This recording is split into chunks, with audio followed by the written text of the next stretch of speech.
Welcome to our final class in our journey to the blessed life, which is called Shalom Uvracha. And it's not really, it's very different to everything else. This class is really, in my mind, this class is the first class where Yiddishkeit becomes relevant. Everything until now, the way I see it, although it's obviously highly applicable to our Yiddishkeit, um, is also just as applicable to a regular human being, not just to Bnei Yisrael. It's just the rules of how to be a functional, effective, normal human being. Yeah. This is not that. And I don't even think you can call this a principle. This is really the Bezrat Hashem, result the result of everything that we've been learning until now. Okay. I'll mention it more at the end, but we'll talk about what the next stages are, what we're going to do after this. But if you can remind me, hopefully I'll remember, but if not, remind me at the end that we want to just discuss the next steps. Okay, so Shalom Uvracha. And if you notice, it's actually written in Hebrew. It translates as peace and blessings. But the reason why we kept it in Hebrew is because this is highly Jewish, this class. So this is really the first Shia. Until now, it was just classes. This is the first Shia. Okay. Definition. And everyone's got their booklet with them. So there's a typo here, kind of, that you should address. The definition is page 174. A profound state of inner peace where personality, behavior, and reality seamlessly align. Okay, it should be changed to where reality, personality, and behavior seamlessly align. It's in the wrong order. Reality should come first, then personality, then behavior. Okay, those are like the main words of the song. And the music's I'm not so keen on, but the words I love the words of this song. And reality, personality, behavior aligned is like the chorus. And that is what we are looking for, where reality, personality, and behavior are aligned. Okay. Let me ask you, if you had to cross out one of those three words, you're only allowed two of those words. Which word would you cross out? Speak, I can't hear. Personality. Of course. No way, chas v'shalom reality. If the personality is not in line, okay, fake it till you make it. That's the rule. If your personality isn't good, okay, well just behave good. Behave in accordance to reality. Yeah, even if you're not feeling it, if you're not okay. Ideally, we want personality to be aligned with reality, and then the behavior will be easy. That's the difference. When your personality is good, your behavior is I'd say that al kochoi is what? Is al kochoi, how do you say that? Is not automatically. Okay, automatically good. Yeah, when your personality is good, then your behavior is flow. good. You mean to say by default it will happen? It will Yeah. just flow. It will be good. Like you can't do anything. If you're a good person, you'll be acting in a good way unless you make a mistake. But otherwise, you'll be acting good. Your behavior will be good. But what about if you're not a good person? Yeah, well, that doesn't mean you can't behave correctly.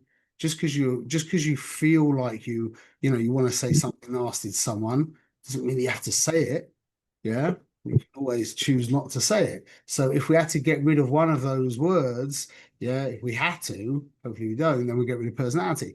The pleasure of or the beauty of having your personality aligned with reality means that then the behavior will be natural.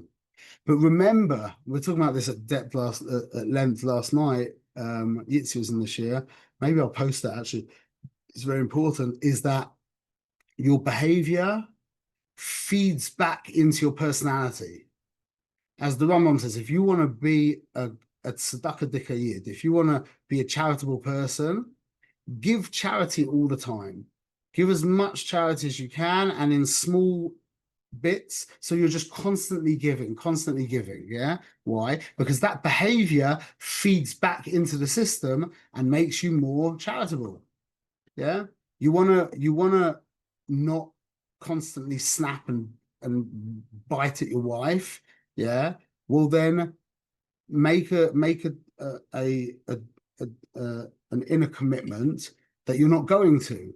Yeah, like promise yourself and punish yourself. Come up with some kind of punishment if you do. Yeah, and you'll see if you're successful in that behavior, even though you want to. Yeah, not it won't take that much time until that kind of personality will start to be replaced by a much more patient, much more compassionate personality. That's our main the first way of dealing with our personality, yeah, which is how we're feeling inside in this context, is by good behavior. So the definition of Shalom Uvrocha, and that's why we're saying this is an outgrowth. Shalom Uvrocha is a result of this is the destination. This is where the journey of the blessed life is trying to take us. That's why it's called Journey to the Blessed Life. Yeah. So if you have, if you're living life, you're humble, you know your mission, you're doing what matters, you recognize that other, you've got the same team mindset, and you're listening silently, etc. Yeah. Then the irresistible, that's not the right word, the inevitable outcome is going to be what we're calling this state of Shalom Uvrocha. Okay, so it's a state, and this is, again, I told you this is a shir, yeah. So excuse the fact that we've moved into Torah for those of you who don't like Torah. That's for Shalom. But this is the state where our avodas Hashem must be coming from. This is where we're trying to get to, where our avodas Hashem is not some kind of personal growth project, because our avodas Hashem has got nothing to do with personal growth. Personal growth there is personal growth in avodas Hashem, but that's not the point of avodas Hashem. In fact, the whole point of avodas Hashem is to get beyond that whole idea of that I have any kind of independent importance. Yeah, I am part of a big puzzle. I'm part of a giant cosmic organism, and I have to pull my weight. I have to play my role in this cosmic symphony, as opposed to this is a cosmic symphony about me, and then let's see and that even might be that I'm trying to not trying to make a lot of money and dominate the world, whatever. It may be that I'm trying to be good. Yeah, that's not what Yiddishkeit is about. Yiddishkeit is about all of these things taking place in context of the fact that we're here to serve our Creator. So Shalom Uvrocha is this needless place where we arrive at, where everything's aligned, and that is where our avodas Hashem ideally will be coming from. You could call that lishma. Okay, so definition: a profound state of inner peace where reality, personality, and behavior seamlessly align. The reverse definition, which is the place where most of us find ourselves most of the time, a fragmented inner state that leaves you feeling isolated, with everything seeming disconnected and separate.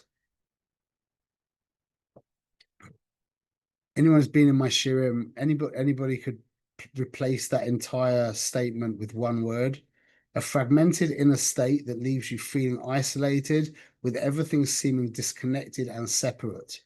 Could you replace that with one Hebrew word?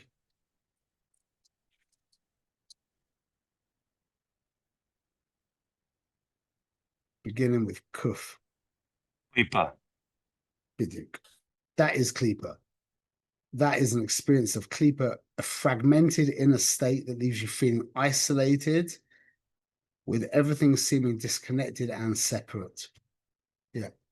Okay, affirmations. Affirmation 1. I am complete enough to transcend my sense of individual self and take responsibility for the greater whole. That doesn't mean that you don't have an individual sense of self at all. It means that you just don't identify with it. You are able to use it as opposed to be used by it, which is the default state of 99.9 reoccurring % of all of humanity. is we are a slave to our sense of self, as opposed to we are enslaving our sense of self. We are not, we are the slave to ourselves as opposed to the master of ourselves. Yeah, that goes on for many, many levels, and it can look extremely sophisticated and subtle. Okay, I am complete enough to transcend my sense of individual self and take responsibility for the greater whole. Affirmation 2. The selflessness produced by my deep inner wholeness serves as a channel for divine blessings to flow into the world. That, I'll say again, the selflessness produced, this is very important, the selflessness produced by my deep inner wholeness. It's not I'm trying to be selfless. It's I've just become so full as a person that I don't feel needy anymore. I don't need much. In fact, I'm just interested in you.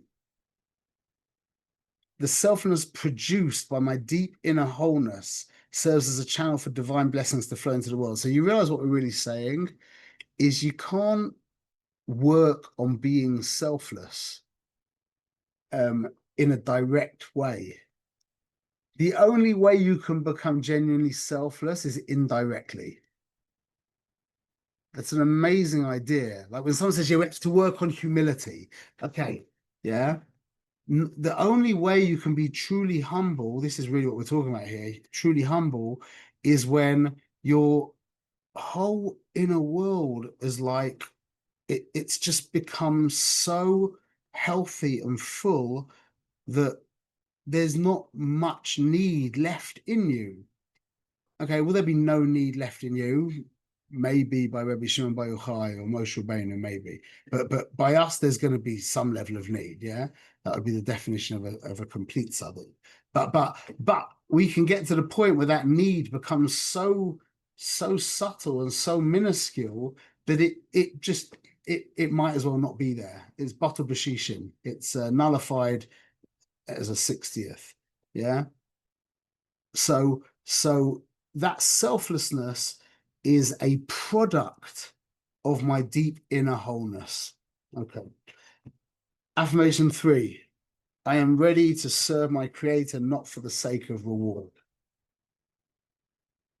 And by the way, if you can't be ready to serve your creator, not for the sake of reward, if you are still serving your friends or your parents or your children or your spouse for the sake of reward. If you're looking for reward from your spouse, yeah, and that doesn't mean money, yeah, that could mean validation or it could be you fill in your own blank there. Yeah, everyone knows what I'm talking about. That if you haven't ascended beyond a selfless commitment to your in your intimate relationships, yeah, then they're just by definition there can't be a selfless service of God. There can't be. So I'm ready to serve my creator, not for the sake of reward. Again, that is only a product of having gone through the whole journey where other people now are really real to you. And you take them really seriously. They're not there to fulfill my needs. They're not there to help me in some, and it might be some very subtle, elevated way. They're not there to help me in some kind of subtle, elevated way. They're not even there as a means for me to give something to. You hear that? How subtle that can be? I'm giving to you. I'm giving to you, genuinely giving to you, but it's because I want to give. It's not because you need something. That's already a very subtle level of this, of a selfish. It's not nice. It's not right to call it selfish because that's so elevated. Yeah. But it's still not, it's not the goal. Yeah, we're on the way to the goal, but the goal is where it's like there's two kinds of teachers. Yeah, there's the teacher who, like, so a lot of times with me, yeah, I'll learn something and I'll hear something awesome or something will come to whatever it is, and I'll call up Yitzi or my Chavrusa or a couple other people that I have, yeah, and I'll tell them they're not, to be honest, yeah, sorry Yitzi, but they're not really part of the equation. Yeah, it's just about me giving. If Yitzi wasn't available, yeah, I'd probably be calling someone else. Yeah, that's not all the time, but that's not such a holy. That's not particularly holy. Yeah, it's not. There's nothing bad about that, but that's not. But the real goal of the teacher is to be fulfilling the need of the student. It's not that you're so full and brimming that I just need to give over. Yeah, that might be necessary, but really it's about student, what do you need from me? Or child, what do you need from me? Not what do I need to give to you, and then let's work it out. It's what do you need? And it might be the opposite of what I need. And in the state of Shalom Avrocha, you will effortlessly and naturally be able to put your needs to the side. Well, the point is, at this point, your needs will become so subtle, so flimsy, so transparent that you won't really need to do much to put them to the side. That's reality, personality, and then for sure behavior all aligned. Okay. So now, so one moment. We're gonna do a quick recap through the whole journey, okay? And we're gonna mention the main points through our entire journey. There's B'ezrat Hashem, so hold on to your, what they say, hold on to your horses. Let me just pull up the picture.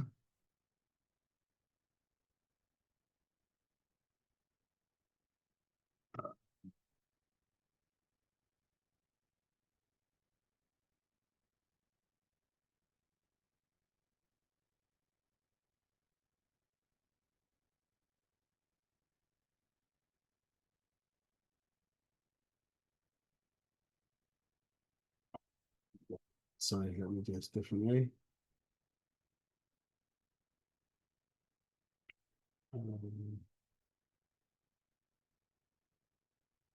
Yeah. Okay, everyone sees my screen? The tree? Yeah. Okay.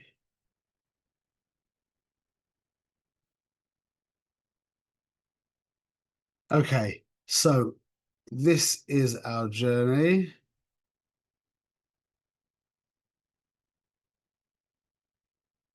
Yeah. And we began, if you remember, a couple of months ago now with talking about paradigms and principles, okay?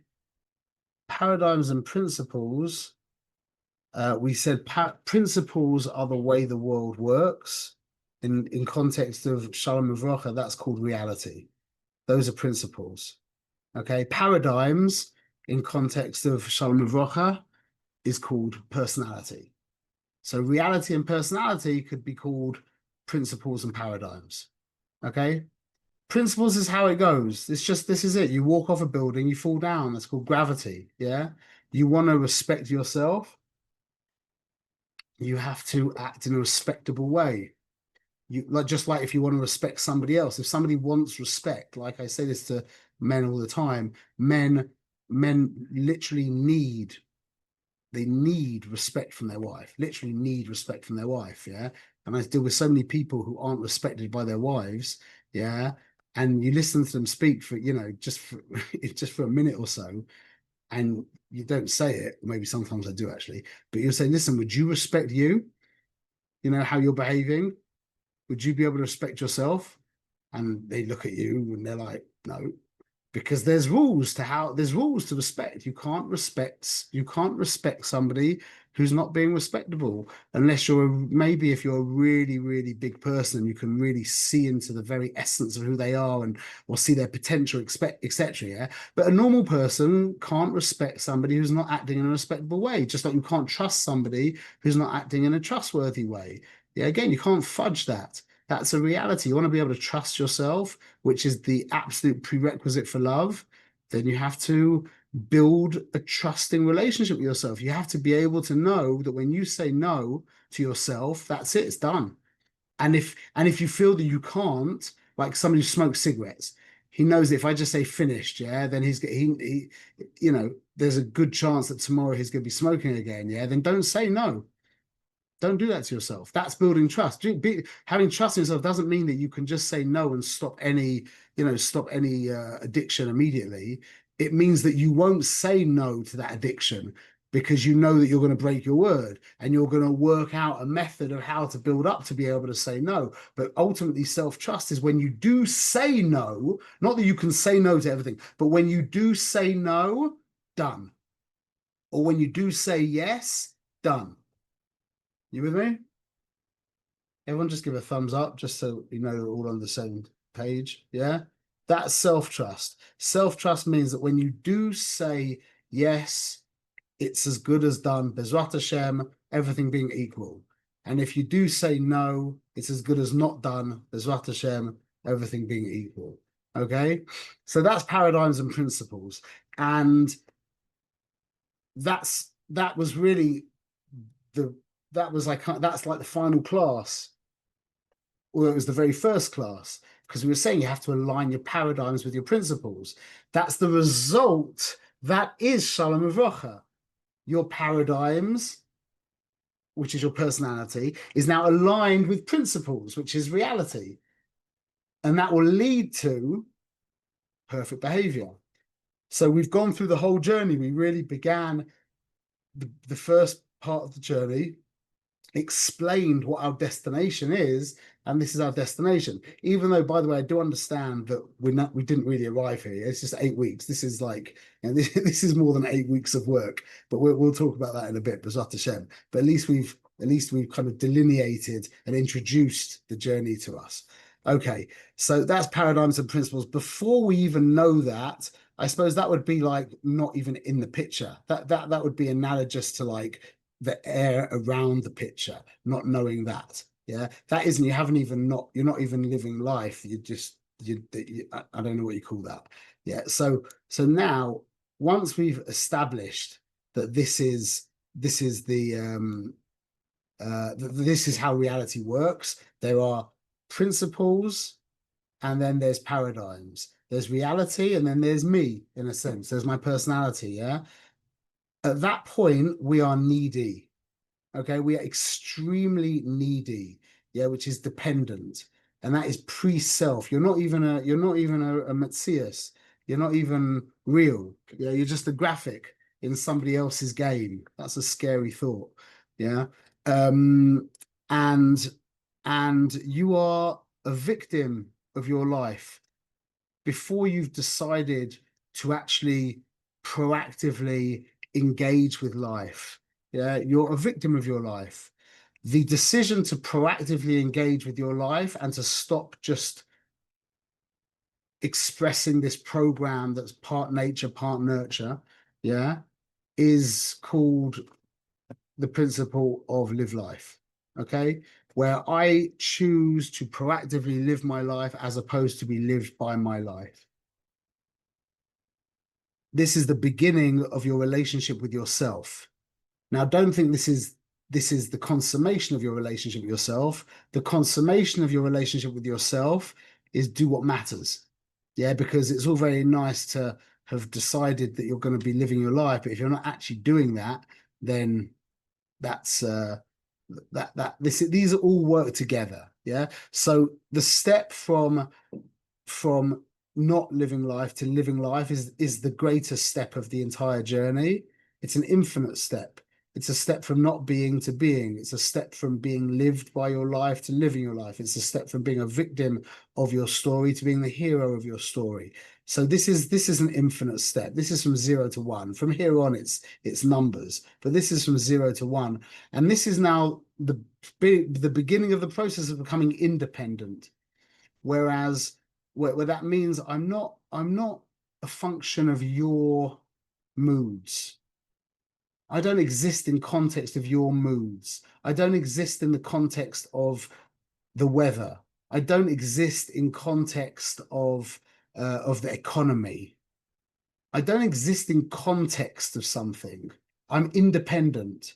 I'm a law unto myself. Yeah, which doesn't sound very holy, but it's definitely the first step, as everyone can appreciate. Yeah.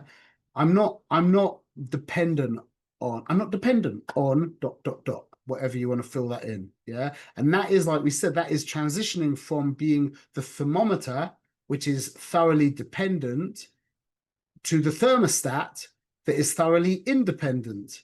And as a side point, by the way, the thermostat is what affects the thermometers. So most of the people in this world are thermometers, and you've got the leaders of this world who are thermostats. And whether thermometers are up or down is dependent on the thermostat. So might as well try and be a thermostat. So this is live life, and we're going to go through this very, very quickly. Okay, we spoke about the TRS. Everyone remembers that, the thoughtful response space, which is there's this gap between what happens to you and what you do. The gap between stimulus and response, we call the TRS. Yeah, that little silent space, that space is mamash Halig. Okay, and that is the space where you choose how you're going to respond. Okay, so your client says X to you, that's the stimulus. Now you alert back Y. Well, that was because there was no TRS.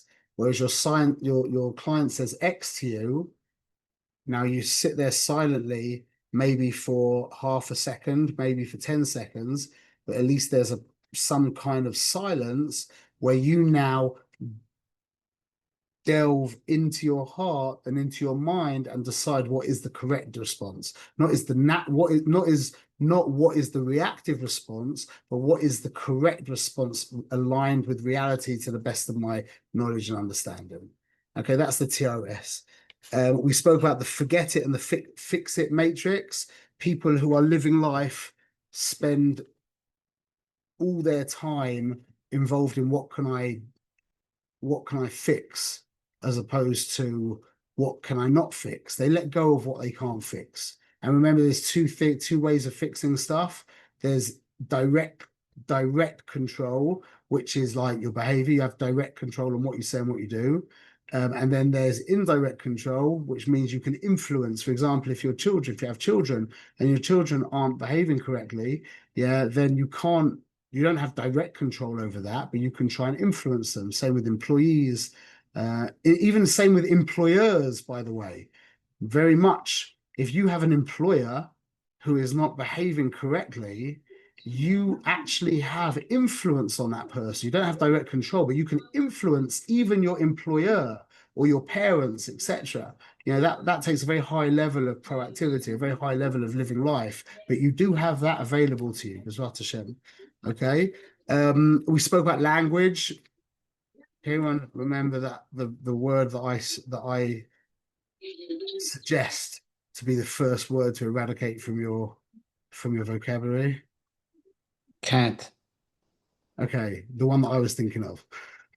That was great. Yeah, that's also true. But the one that I'm thinking of is overwhelmed. Yeah. But also just I can't. Yeah, that's. But overwhelmed. That word overwhelmed is so paralyzing. It's so paralyzing. It really makes sense to, to just eradicate that from your mind, unless you're trying to tell somebody how overwhelmed by, with your love for them you are, how overwhelmed how overwhelmed you are by how fantastic they are, etc. But the way you usually use overwhelmed, just it just makes life much harder. So let's let go of that word. And like Chaim just said as well, like, I just can't. Yeah, like you hear kids say the whole time, I can't anymore. Yeah, wait, but you have done for like the past 12 years. Yeah, all of a sudden you just can't. Yeah, so it's difficult. Just be accurate with your language. Don't imprison yourself with ineffective and limiting language. Okay, be aware of that. Okay, and then what are the 4 words that are really the key to living life?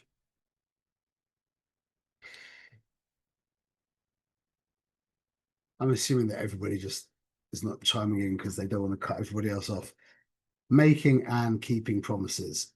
That is, if you walk away with anything from this entire series of classes, yeah, please walk away just with those 4 words. Please, those 4 words: making and keeping promises. That's it.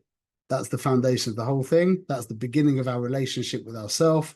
Okay, that's the beginning of building self-trust. Okay. Now we have to start thinking about the biggest impediment to actually changing our behavior, which is our level of arrogance. So be humble, like we've said many times, is really a chalik, a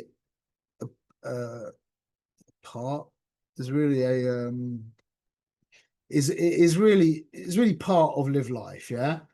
If you're not humble, then you can't change your behavior. So what does humble mean in the context that we explained humility? Humble means I am available to change. Yeah. Okay, great. Why would you not be available to change? Because your ego is terrified of change. Because you identify with behaviors, you identify with ideologies, you identify with ideas, etc. Yeah. That becomes who you are. And for you to change, you might have to entertain that something that you thought was true is not true, or something that you've done is not a good thing to do. Yeah, that's like it's literally like shooting yourself on a conceptually. It's going through a death. It's going through a death. And we called that thing, we call that the egoic wall. The metaphor that we went over and over by be humble was you have this wall around you, this impenetrable wall, and your ego is trying to strengthen it, thicken it, make it higher, make the foundation stronger, etc. And the most terrible thing about that wall is it leads to that feeling of isolation. And that's what we mentioned in the reverse definition of Shalom is that feeling of isolation. Yeah, that is the ego. The more egoic a person is, the more isolated from everyone and everything else they feel. Okay, so that's the mechanism that Hashem included that means it will eventually destroy itself. Bezrat Hashem, but here with you, onward. What does anybody remember what we said was possibly the most powerful behavior that we can implement to help us get over our egoic wall? I'm not sure anyone will get this, so I said it kind of like subtly, but remaining silent in the face of humility, in the face of humiliation. Sorry, silence.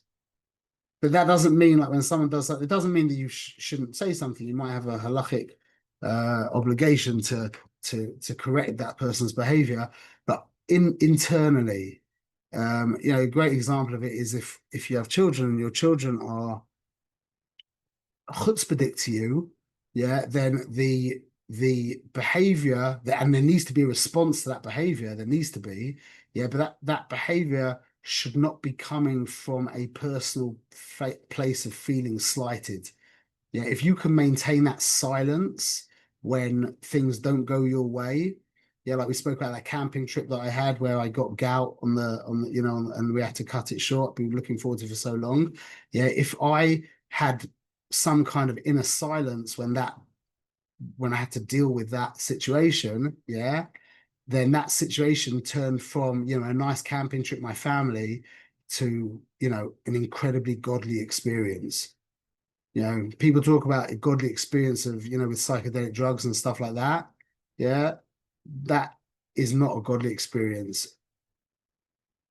I don't even think to say compared. It's a godly experience. A truly godly experience is when you're silent when things don't go the way you want them to go. Inwardly silent. That's a truly godly experience. How does that feel? Well, it depends. If you're really connected to yourself, it will feel like Gehenna mamash. Yeah, but if you've come to Madregas of Shalom Vrocha, it won't even be conscious. There will just be an inner silence anyway. That's the definition of a tzaddik and a rasha. By the way, rasha is oisius rash, noise. that's a deep understanding of why we make a lot of noise when we say Haman by Megillah, because Rishus Ra really is noise. That's what it is. Okay. So now that we're humble, yeah, Bezrat Hashem, now you're available to change. Now comes know your mission. What are you going to change into? What do you want to do? Yeah. And I think, well, who can you do a thumbs up? Not with your hand, with the thing. If you actually did your if you did the eulogy, maybe a thumbs up. If you wrote your eulogy. Or at least if you made a genuine attempt. It's hard to find the thumbs up thing, yeah. I also don't know where it is. Anyway, okay, so just okay. Lamaisa, I think what you feel, what I've seen from this as well, and what I've heard feedback from, is that your purpose in this world is not really that concealed from you. I think everybody feels that when they after developing a little bit of a longing, which is this is the first step to develop, the first step to discovering. Remember, it's discovering your purpose, not inventing your purpose. The first step to discovering your purpose is becoming intolerant of the fact that you don't know. Yeah. And if you are genuinely intolerant of that, you will be making, you will be requesting, you will be searching, you will be asking, you'll be discussing, etc. So that's the beginning of know your mission, is developing that longing to know your mission. And then the most important advice that we gave, which the feedback that I've gotten from this class, and we're running another class now based in England, is amazing. I got so much unbelievable feedback. We're going to put together a website where you'll see everybody's feedback, like what they said, just email after email and WhatsApp message after WhatsApp message about how it transformed them and how it was, they found it so sacred and it was just so special, etc. Yeah. And then what the real goal of writing a eulogy is to actually hammer out a mission statement. So the eulogy is really, in a sense, kind of a means to an end, a step, a part of the process to actually developing your mission statement. Again, like I think I showed you before, my wife made me. This was my. Let me see it so well. But my wife made my. You can see that. Yeah, my wife actually took my mission statement and turned it into a little thing like this and put it on my desk. And the eventual goal is to not have a mission statement, but that's quite a time into the future. The eventual goal is to have become your mission. That's really what we're trying to do with this. Is first we do the eulogy to start to discover what our mission might be. Then that should be a couple of hours avoider or whatever, and then we need to fashion that eulogy into a mission statement, and then we need to how do you say it? We need to get that mission statement into our das. We need to merge with the mission statement. We need to become our mission. We need to become our mission.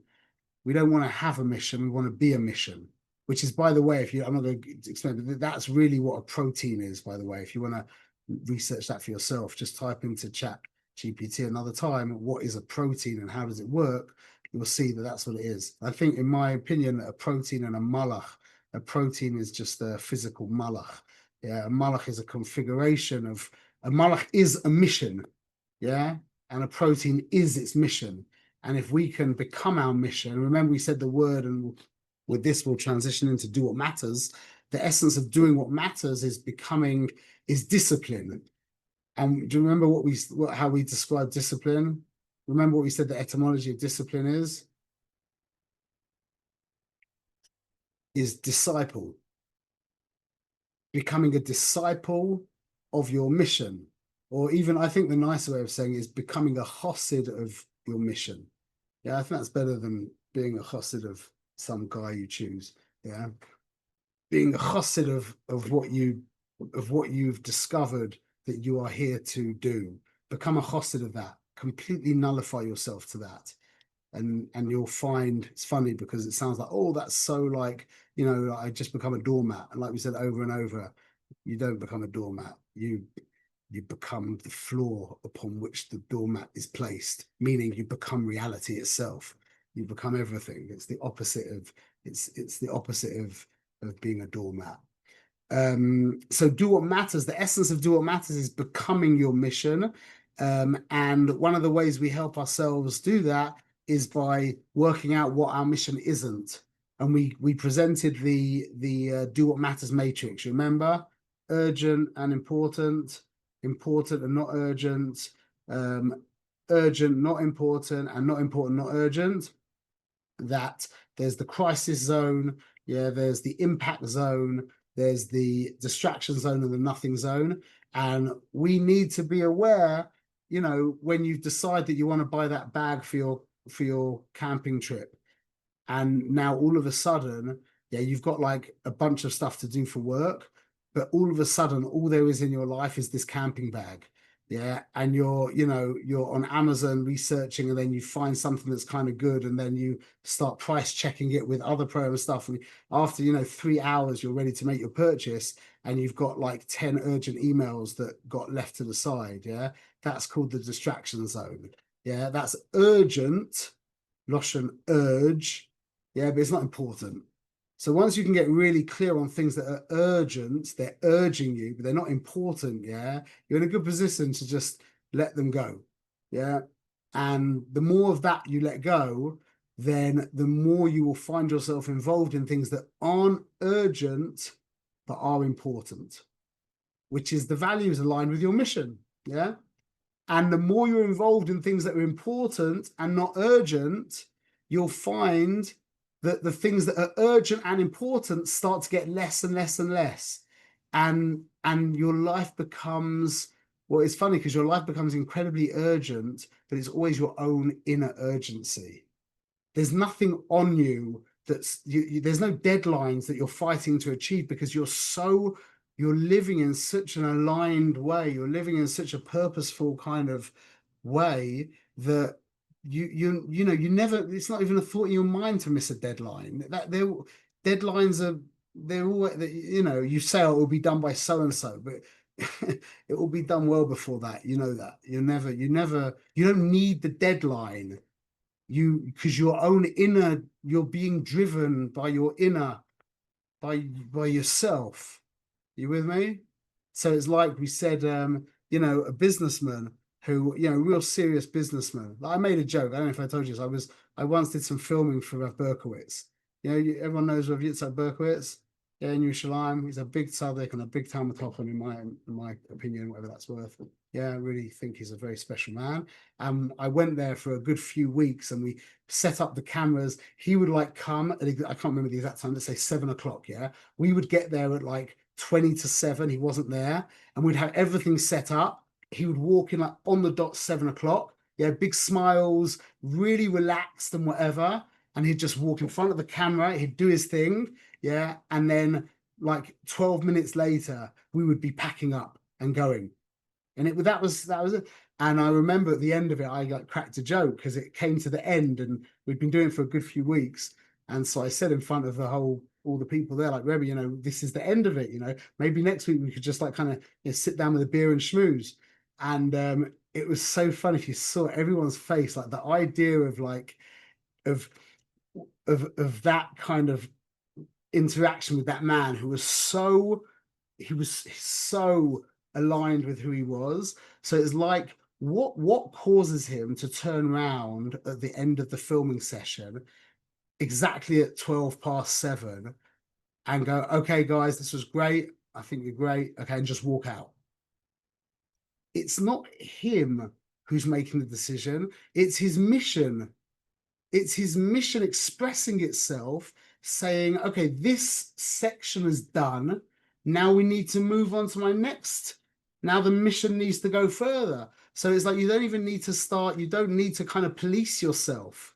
Your mission is moving you from place to place. That's what it means, becoming your mission. That's a transition. That's having transition from what you are to why you are. Okay. And the why you are is infinite. The what you are is, 150 pound of flesh that's going to just end up as worms. Okay, recognize the other. So now we've got this whole thing down. We've become truly independent, and we now have a really, what's the word? A really healthy relationship with ourselves. Yeah, we trust ourselves. We respect ourselves. We've become, in Hebrew, you'd say we've become choshev. This is a choshev person, a person who is living life, who's humble, who knows their mission, is doing what matters. Yeah, it's called a choshev person. Yeah, people agree with that. Yeah. Okay. So now we're moving into shared trust. Okay, which now means I'm in a. It's not really. It's inevitable that I'm going to move into this. It's inevitable now that other people are going to be really real to me. Okay, I'm not going to be looking at you as what can I get from you. I'm going to be really looking at you as how can I help you? Yeah, you've become really real. And that is we said that's the two main things we spoke about. The one main thing was the idea of understanding the relationship of face-to-face relationship and a back-to-back relationship. A face-to-face relationship means I'm in it for you, like an essential relationship between your siblings, between your parents, between your children. Yeah, that's a face-to-face, or should be a face-to-face relationship. A back-to-back relationship, as we said over and over, is your relationship with the cab driver, where it's not, you can switch out the cab driver for any other cab driver. He could switch out his passenger for any other passenger. It's not about him, it's not about you. It's about you needing to go somewhere. It's about him needing money from you. Okay, that's a back-to-back relationship. So, and we said that a fantastic tip to get out of that is tipping. Yeah, the point of tipping, really, although it's been turned into its own culture, especially in LA, but the whole point of tipping really is to turn a back-to-back relationship, turn it around a little bit, at least in some level, to a more face-to-face relationship. And when you give the tip, to say, and by the way, this is for you. Yeah, because the 100 shekels that I just paid Yochanan to clean my fridge, yeah, my son, to clean my fridge, that wasn't for him, that was for a clean fridge. So I gave him the 100 shekels, and then I actually went down to my car to make sure that I had 10 shekels so that I could, and then I gave him the 10 shekels and said to him, by the way, Yochanan, this is for you. Yeah, and you should see his face light up. That 10 shekels ends up worth much more than the 100 shekels, much more. Okay, same team mindset. We introduced the emotional bank account. Okay, you make deposits and you make withdrawals. Deposits are acts of kindness, most importantly, keeping your word, being responsible, pulling your weight, etc., etc. One understands what that is. Yeah, deposits are the opposite. Withdrawals are the opposite. Now, there's three important things we didn't mention so much, but three important things to remember is the skewed exchange rate, the currency, and the compound interest. I don't think I mentioned this to you guys. I can't, maybe I did.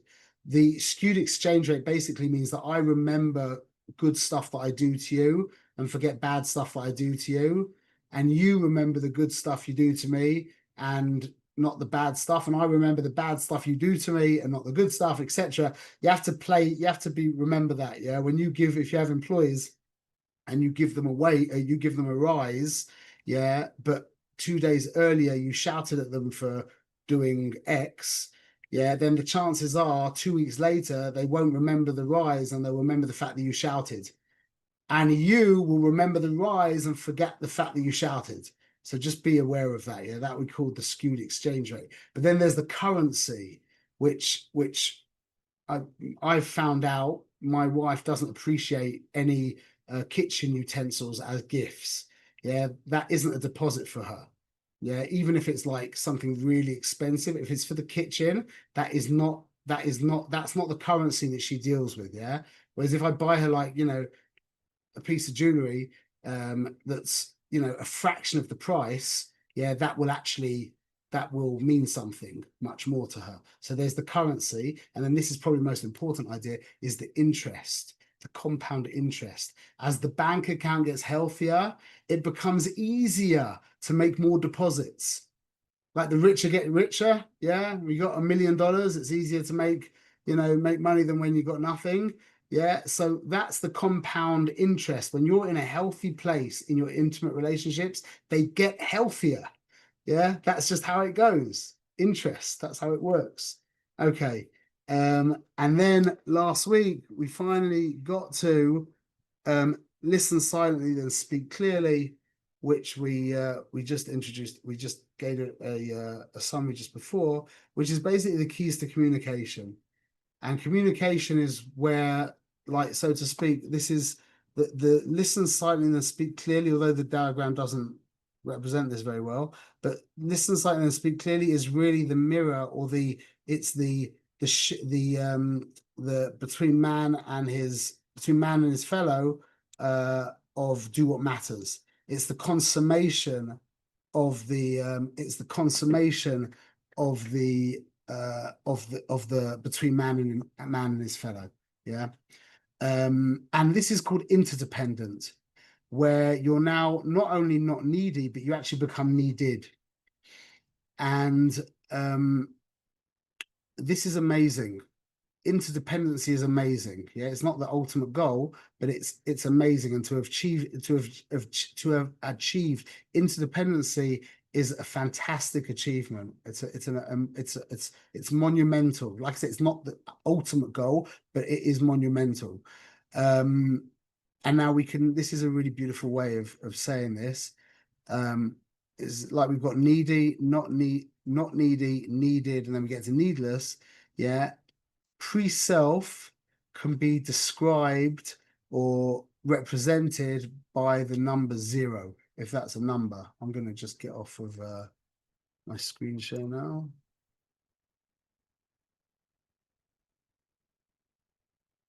Okay, we're back. Everyone's there? Okay. So yeah, it's a really beautiful way of saying it. Oh, you know what? Let me just can do this here. One moment.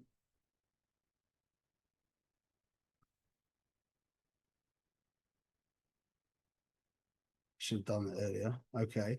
So yeah, the way we can say this is dependent is represented by 0. Independent, and these are just cute ideas, but they're very profound, yeah? Independent is represented by the number 1. As we said, moving from below live life to live life is from 0 to 1. So dependent is 0. Yeah, you don't exist really. Independent is 1. Yeah. So what's interdependent? You might think 2. Now, interdependent is 1 + 1 = 3. That is a beautiful mnemonic to remember what interdependency is. 1 + 1 = 3. That means me and my co-worker together are producing more than not just what I can produce and he or she can produce. So we're producing more than not just the combined total, it's actually catalyzed. So if I can produce 1 unit and they can produce 1 unit, it's not that we're now producing 2 units, it's now we're producing 3 units, or maybe 30 units, or maybe 3,000 units. Yeah, that's called interdependency, where I fill in what you lack, you fill in what I lack, and together we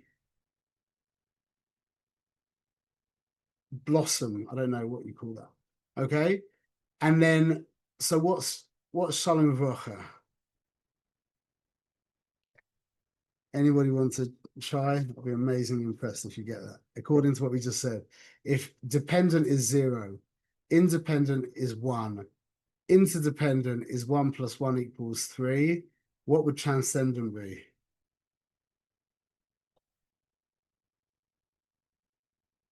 You'll be really brave to answer because I wouldn't get it. Infinite. Beyond. Beyond. Keep it in line with the 1, 0, 1 + 1 thing.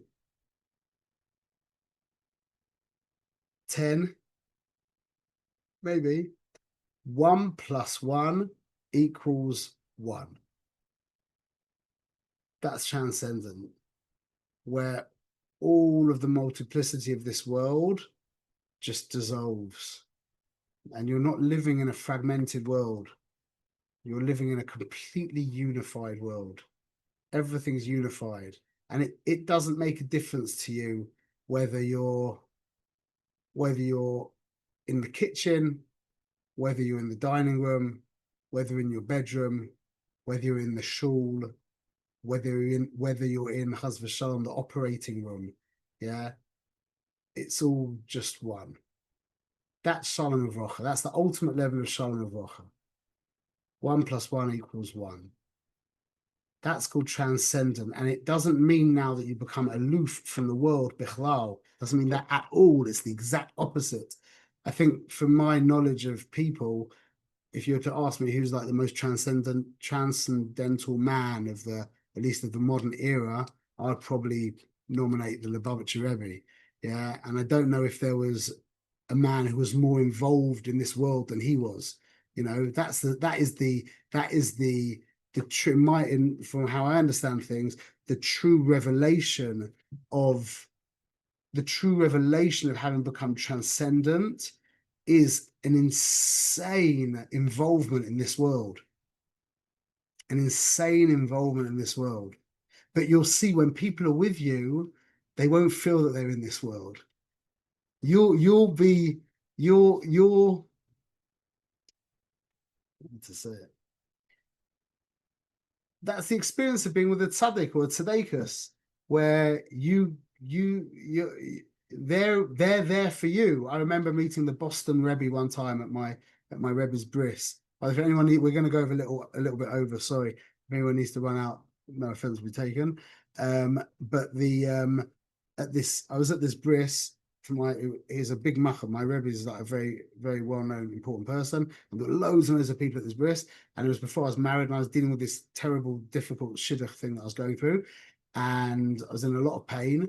And the Rebbe, as he was walking out from the bris, it was so busy, hundreds of people, loud, very loud, etc. Yeah. And as he's walking out, I kind of jump in front of him and I say, Rebbe, can I talk for like 1 minute to you? And it was like somebody just pressed mute on the whole situation, and you saw this tzaddik's like reality just go like that to me. And it was like I was the only thing in the whole world that everything stopped. Yeah. And I felt he didn't even need to say anything after. I don't think he even did say anything. He just like gave me a bracha or something. But so much of what I went through got released through that experience. Yeah, that's a man who is so involved in other people. He's so needless that you can't help be elevated by him. What does it mean to be elevated? It means to be elevated out of need. That's what elevation means. Elevation doesn't mean having amazing I say hasagas.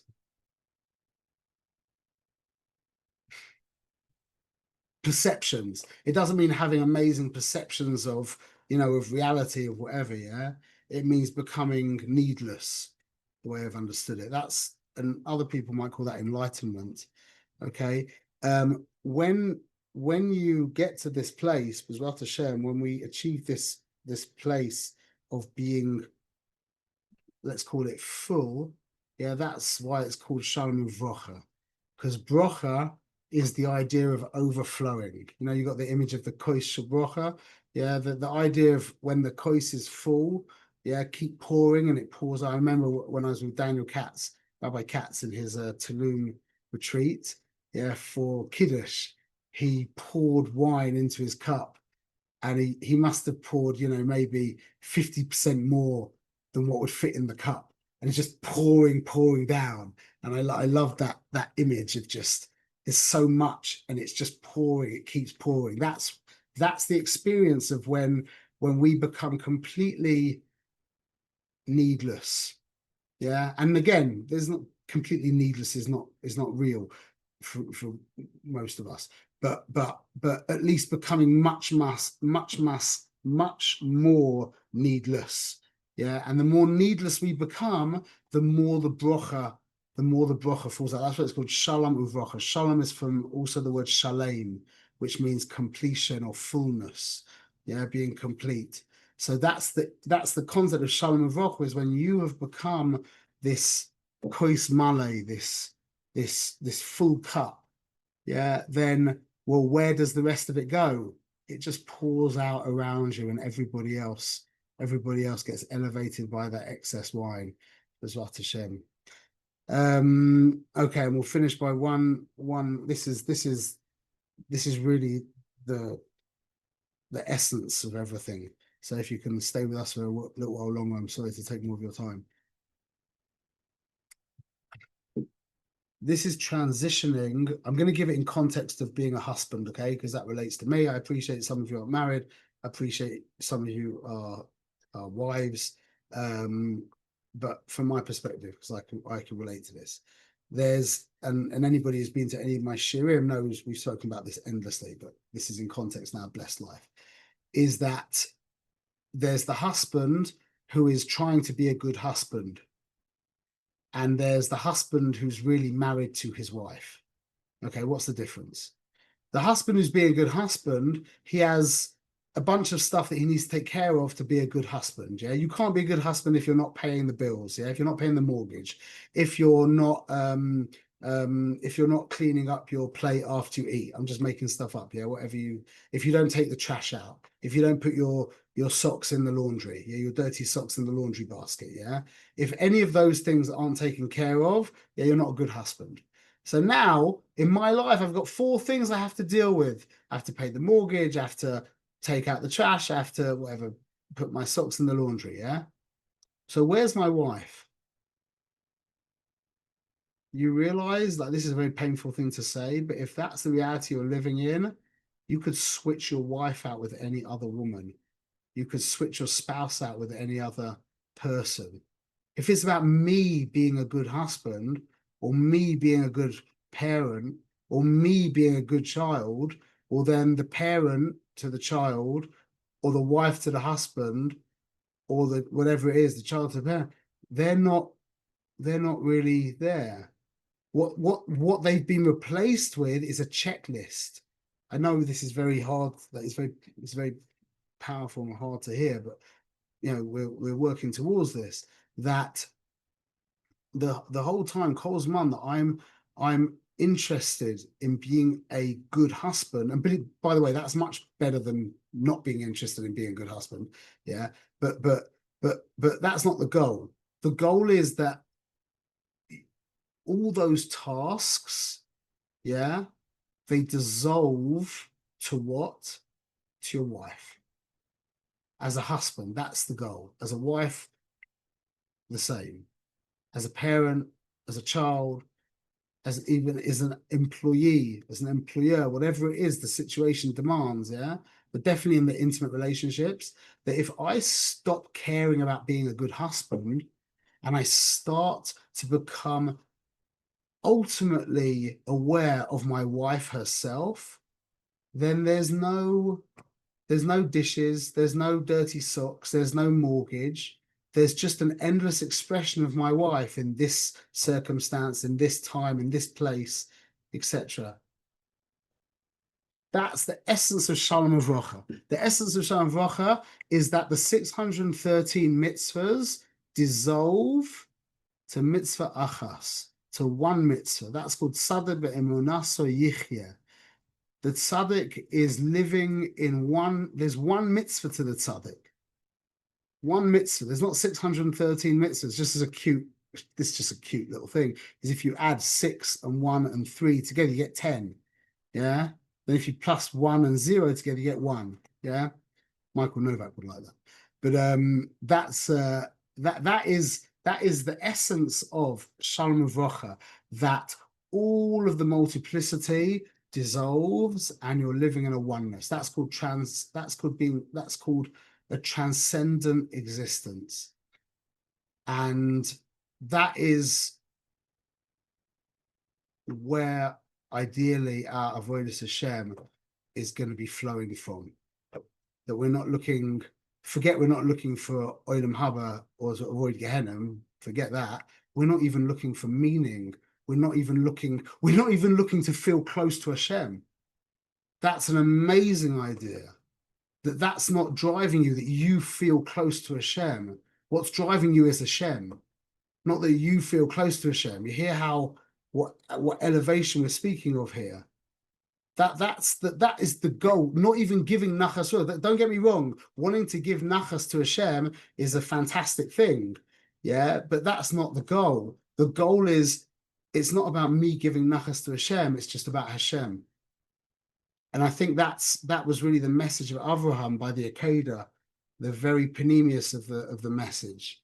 The very, very panemius of the message is Avraham knew that God didn't want him to kill Yitzhak. The sacrificing of Yitzhak would not give Hashem nachas, and he was still prepared to do it because Hashem wanted that. Isn't that a crazy idea? Going beyond nachas for true service, meaning that Avraham had absolutely understood reality in the most essential level, that it's not about me giving nachas to my creator. It's just about my creator. Me? What's that? Okay, it has to be taken in a healthy way. And we're not there, and we're getting there. Bezrat Hashem. That's Shalom Avocha. Bezrat Hashem. So look, so if I can take a few more minutes of your time, and for anybody who's listening to the rerun as well, okay, seeds have ended. Okay, this is our first week for 8 weeks where there's no seeds. Okay, if you want to say the affirmations, you can say the affirmations. That's great. If you want to do the reading, you can, but we're not going to interact with you for this week. Yitzi, it's right that we're next week the same time for people in LA. There's going to be some kind of thing. Yeah, God willing, I'd love to do a get together. Anybody in LA wants to get together, celebrate a little pizza. We'll put it on the chat, hopefully. Okay, and Bezrat Hashem, I'll come along digitally, and maybe we'll set up a screen or something, and it will be a chance for us all. I'm gonna speak the least for sure. It's going to be a chance for us to all discuss and give over what's happened over these past few weeks. So that'll be next week. Now, this is really important. Okay, I've had loads of emails from people in this class, like loads, a good few, where people have said we want.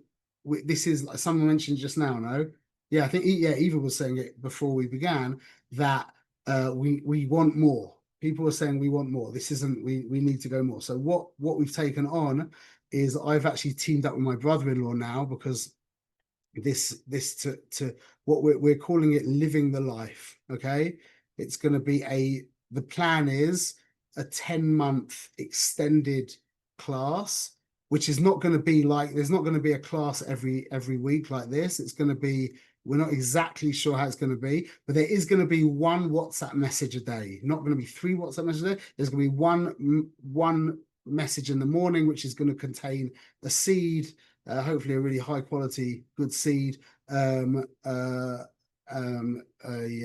it called?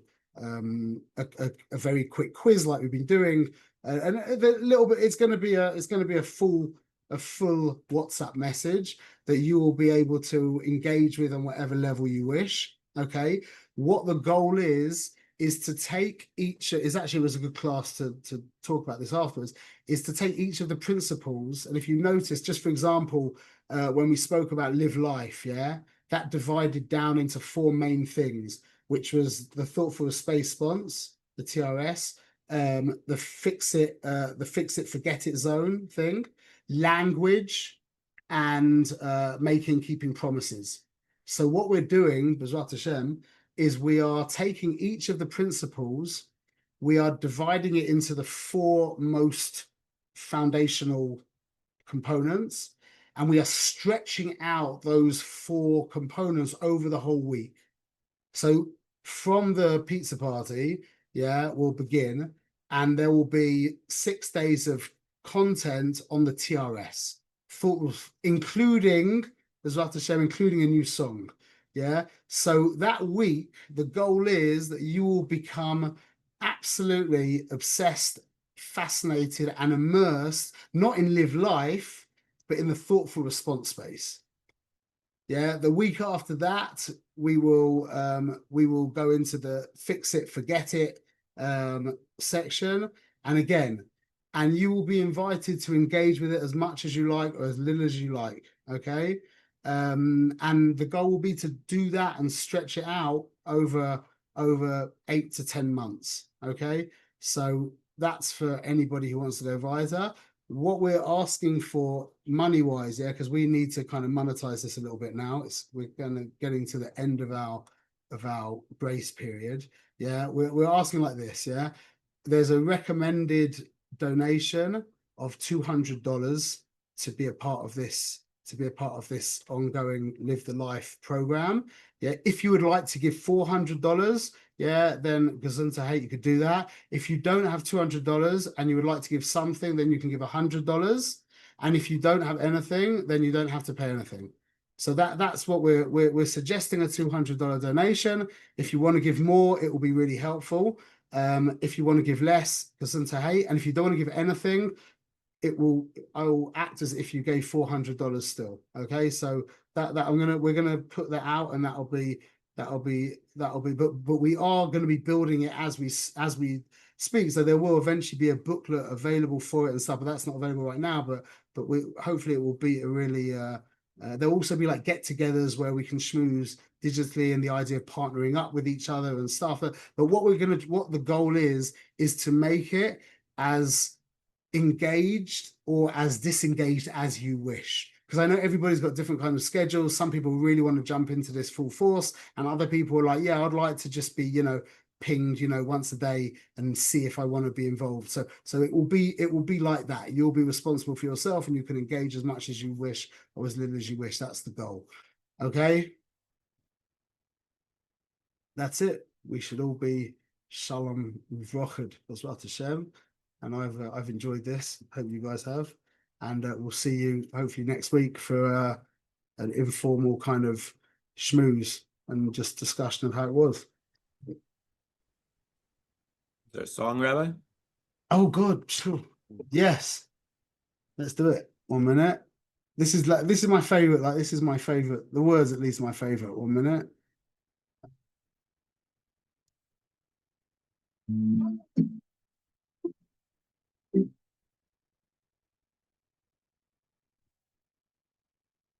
Yeah, okay. 1 moment.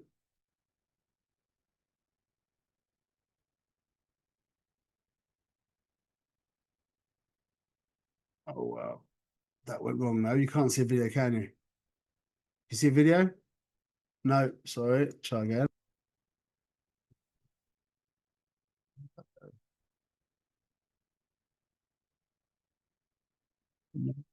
Oh, here it is. Let's try again. Share. There we go. Okay. Now you can see it, yeah? Okay, enjoy.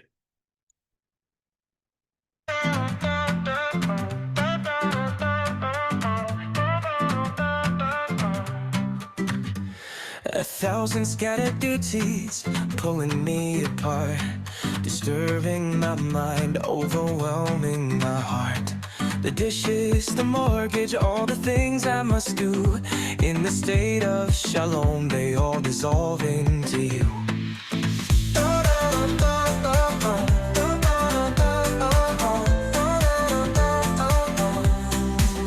If you invested the effort in this journey so far, these 7 righteous principles shine as one star.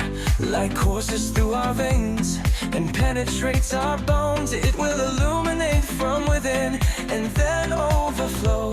The pieces all merge and everything makes sense. A cacophony so loud, replaced by silence. Now you become the star, burning bright like the sun.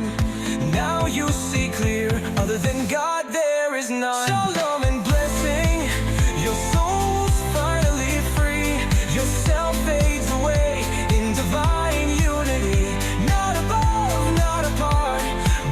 deeply entwined. Reality, personality, behavior aligned.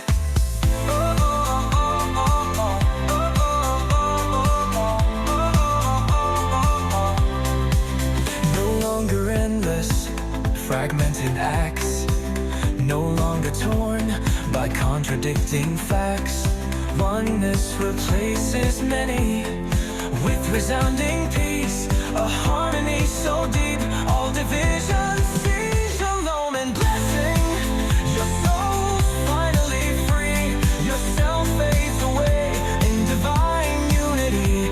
Not above, not apart, but deeply entwined. Reality, personality, behavior aligned. I am breath, I am flame, I am dust, I am sky. A soul with no borders, no need to ask why. I am woven in wonder, in mercy and grace. A spark of infinity, time cannot erase. I am the stillness, I am the song. I was here before, I've been here all along. Not above, not beyond, but fully awake. A vessel of blessing, a path you will take. No burden, no battle, no fear, no disguise. Just love without edges and truth with no lies. No struggle, no way, no need to atone. I'm here now, I am whole, I am whole, I am whole. I am whole, I am whole, I am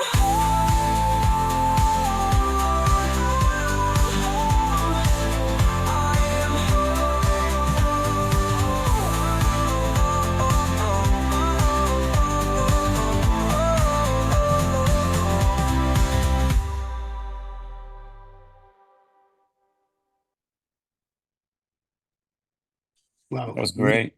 Yeah, we need to do that. That was great. Yeah. Okay. So that's it. Any feedback anybody wants to? We didn't get that many testimonials. If anybody wants to send us a quick video, if you didn't, we'd love that. Or if you don't feel comfortable, you could also write us a little message. Otherwise, we will we'll see you next week. B'ezrat Hashem, and then maybe. Thank you. My pleasure. My pleasure.